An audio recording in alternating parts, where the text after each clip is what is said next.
In the endless pool of talent that the world of pro wrestling sees, it is absolutely crucial to craft your own path instead of walking down the one that has been beaten to its bones. While it has always been a way for people to earn a living, some view it as the art that it is, and instead of simply going out there to do the job, they have the time of their lives. This industry sees variety like no other, whether you're a muscular corporate champion, an underdog who reached the top due to an organic connection with the audience, or an outcast who at one point happened to be the one representing the leading company in the industry. It has been proven that there is no one definitive way of reaching success. For Wyndham Rotunda, being ordinary was never an option. Well, except for that one brief period. In this one, we dive into the career of one of the most creatively talented wrestling personalities in modern history, focusing on the highlight of his career known as The Fiend, and we discover when and why it all went downhill.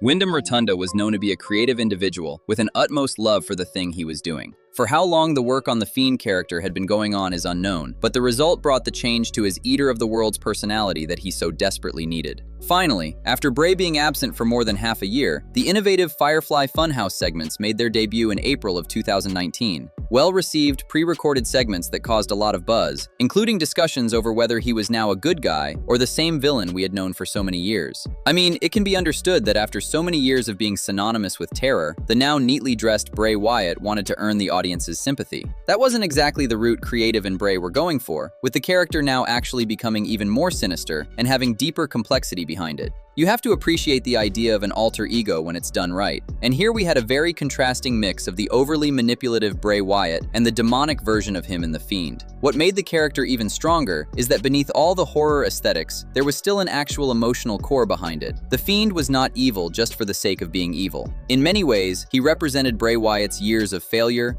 rejection, and frustration finally consuming him completely. This was a man who spent years trying to manipulate and change others, only to constantly fail when it mattered the most. The Fiend was the result of all that pain mutating into something far more violent and uncontrollable. Behind the terrifying mask and the incredible presentation was still a broken individual trying to punish the people he believed helped ruin his life and career. That deeper psychological layer is exactly what separated The Fiend from a generic supernatural gimmick. In such a historically rich industry as pro wrestling, Wyndham, along with WWE, in the year of 2019, managed to come up with something that had never been seen before. Here, you had a nice guy who didn't mind playing with kids, while at the same time being a complete psychopath who had no remorse in hurting people. Well, it is not so simple. While he was attacking random bystanders who didn't actually deserve it, like Jerry Lawler and Mick Foley, his character's intentions were actually very specific and ones that could not only be understood, but even related to.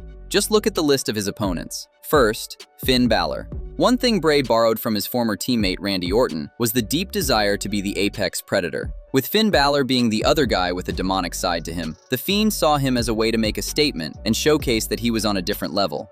On this list are also guys like Daniel Bryan and John Cena. Bray's trauma that he had been carrying for so many years was the mechanism behind those two rivalries. First, Bryan's betrayal in 2014. After literally welcoming him into the family, it turned out it was all a way to trick Bray, which caused the trust issues in Wyatt's from early on. And with John Cena, it was about doing something he had been unsuccessful at 6 years earlier, exposing Cena's corporate identity and getting the win over him at WrestleMania. Later there were, of course, the feuds against Braun Strowman and Randy Orton. No explanation needed here given their rich Wyatt family history. Next comes the presentation of The Fiend. I mean, the only way you weren't liking it was if horror simply wasn't your style, because that stuff was just on point. From the lights, to the creepy lantern, to the improved theme song, and even to the small things like his movements during in-ring action. It was an atmosphere like no other. In the sea of similarly looking athletes, The Fiend felt like a horror movie villain. And with Kane's best days being long behind him, The Fiend's presentation was something the company desperately needed at that time. And going back to the Firefly Funhouse, you have to appreciate it for what it was. With no annoying what chants and having the stage to himself, the sky was the limit there, and the stuff that was produced in those segments was the type of content you had never seen before. Whether it was the bizarre Muscle Man dance, the demonic version of Vince McMahon, or heavily utilizing it in the feuds against Seth Rollins and John Cena, it did its job in adding a much-needed layer of mystique to the character of The Fiend. It wasn't, however, without its faults, which is exactly what we start the next chapter with.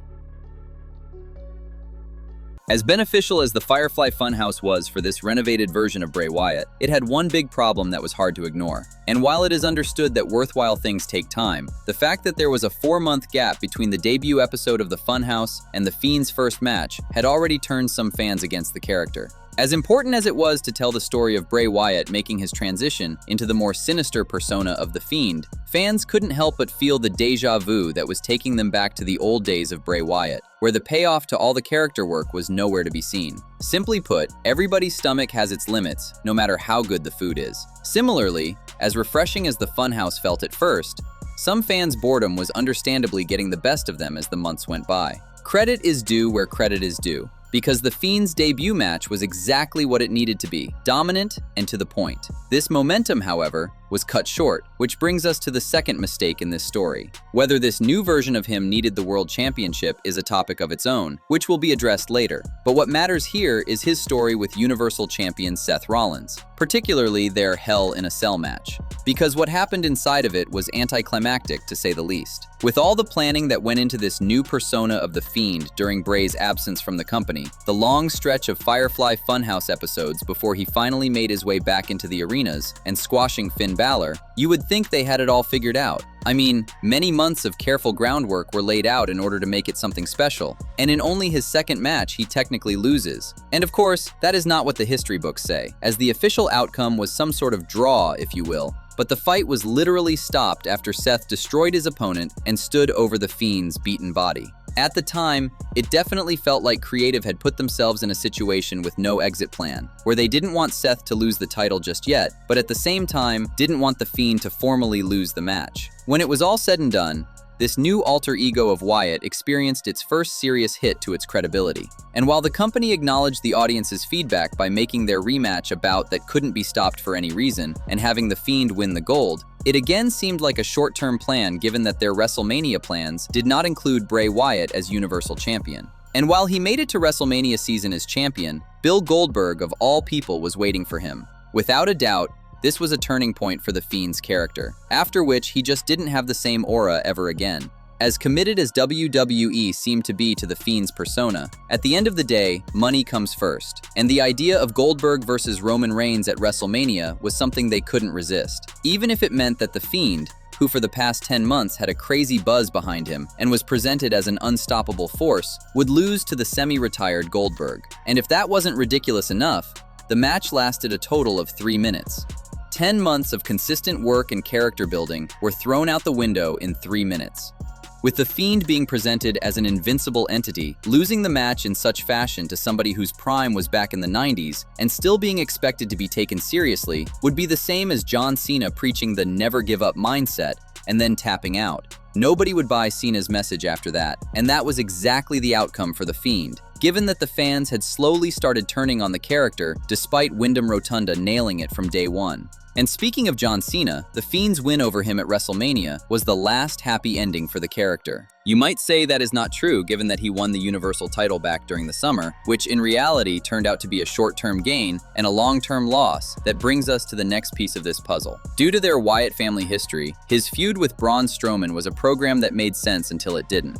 And while Wyatt losing clean to Strowman is a questionable decision on its own, given that he wasn't in his Fiend persona, that wasn't the end of the world. Because at SummerSlam 2020, the Fiend returned, which meant the time of Strowman's title reign was running out. After the count of 1, 2, 3, it seemed like new life had been injected into this alter ego of Bray Wyatt. And while things would never be the same given the atrocity that happened in Saudi Arabia, at the very least the character was given a second chance. Just as things started to look up again for him, that feeling lasted exactly 40 seconds before Roman Reigns made his grand return. Not much needs to be said here, as the Fiend never stood a chance against Reigns, whether it was being attacked while celebrating his triumph or losing the title just 7 days later after winning it.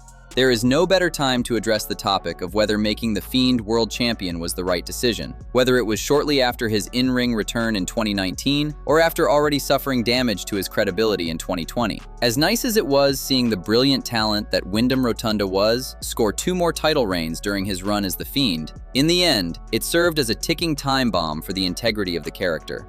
First, let's address the obvious. When there is a start to a reign, there is always an end to it. And the title reign itself can vary drastically in terms of quality depending on its length, challengers, and storytelling. Some are done right, some flop, some are planned months in advance, and then there are ones like The Fiend's 2019 reign. With creative being so high on this new persona in 2019, they surely didn't waste time putting the gold around his waist. But how much planning went into the reign itself is a good question, because if they planned for him to lose it to Goldberg, then what was the point of it all? And if they didn't plan that far ahead, well, maybe they should have. That kind of character requires the utmost precision when it comes to booking, which was handled poorly here. And his second reign, if you can even call it that, raises even more questions. Unless you're a jobber or a comedic personality, nobody benefits from a 7-day title reign. The point of title reigns is to elevate the superstar. Here, both reigns ended up damaging Fiend's reputation to the point of no return. Secondly, let's look at the Fiend's relationship with the World Championship from a different lens. As mentioned earlier, this gimmick had a fair amount of depth to it. It was someone with trauma from his past trying to avenge himself against the people who hurt him. That created momentum where fans were intrigued as to who would become his next victim. This mystery and unpredictability got lost in the mix once creative pushed the Fiend into the world title scene. This kind of character is supposed to have larger-than-life motives beyond the desire to secure a shiny piece of gold that most people wouldn't understand. The uniqueness of his persona was, as cliché as it sounds, being like nobody else. Instead,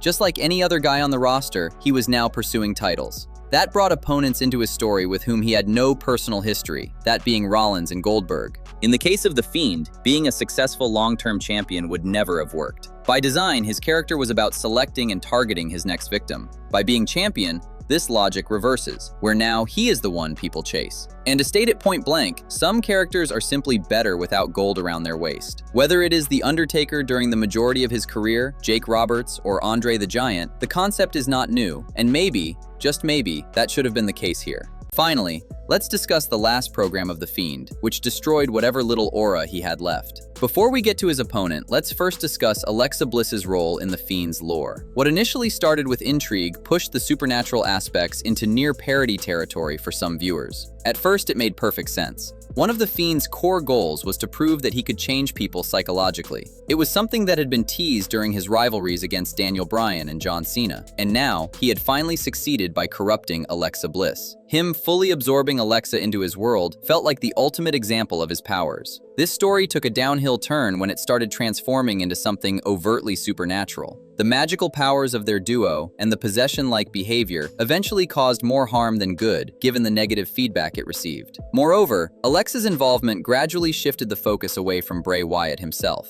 Originally, The Fiend worked because Bray felt deeply personal and emotionally layered, a character who didn't trust anyone and was more than confident in his own abilities. In the end, The Fiend looked like a side character in his own story and was betrayed the same way the Eater of the Worlds had been multiple times before, which kind of erased all the mental growth his character had gone through during his absence from 2018 to 2019. Now, on to the matches against Randy Orton.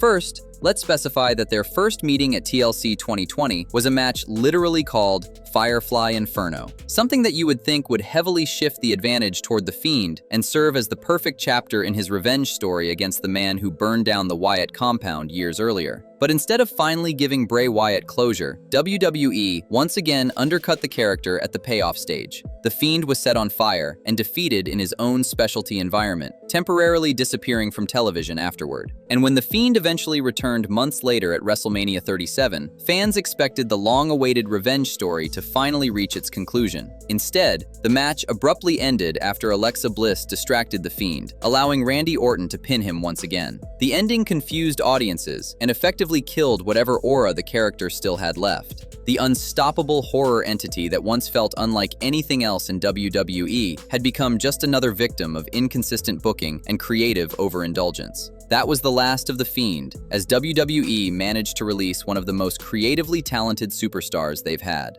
Bray Wyatt, however, would return a year later and wrestle only one more televised match before tragically passing away in the August of 2023. Bray Wyatt's Fiend was one of the most fascinating wrestling creations of the modern era, a rare example of a character that felt genuinely ambitious, unpredictable, and artistically different. For a brief moment, The Fiend blurred the line between wrestling and psychological horror, combining layered storytelling, unforgettable presentation, and emotional depth in a way few WWE acts ever have. It was not simply another gimmick change, but rather the culmination of years of Bray Wyatt's frustrations, failures, and creativity finally taking shape into something the audience could not ignore. But in many ways, The Fiend was also a concept that WWE was never fully equipped to handle long-term. The very qualities that made the character special, the mystery, the symbolism, the invincibility, the horror-like atmosphere, became increasingly difficult to maintain within the structure of weekly wrestling television. Championships, repetitive booking, overexposure, and growing supernatural excess slowly chipped away at the illusion that once made The Fiend feel untouchable. And yet, despite its flaws and eventual creative collapse, the character remains unforgettable because it dared to be different. The Fiend may not have worked forever, but for a while, it reminded fans just how creative and emotionally compelling professional wrestling can be at its absolute best.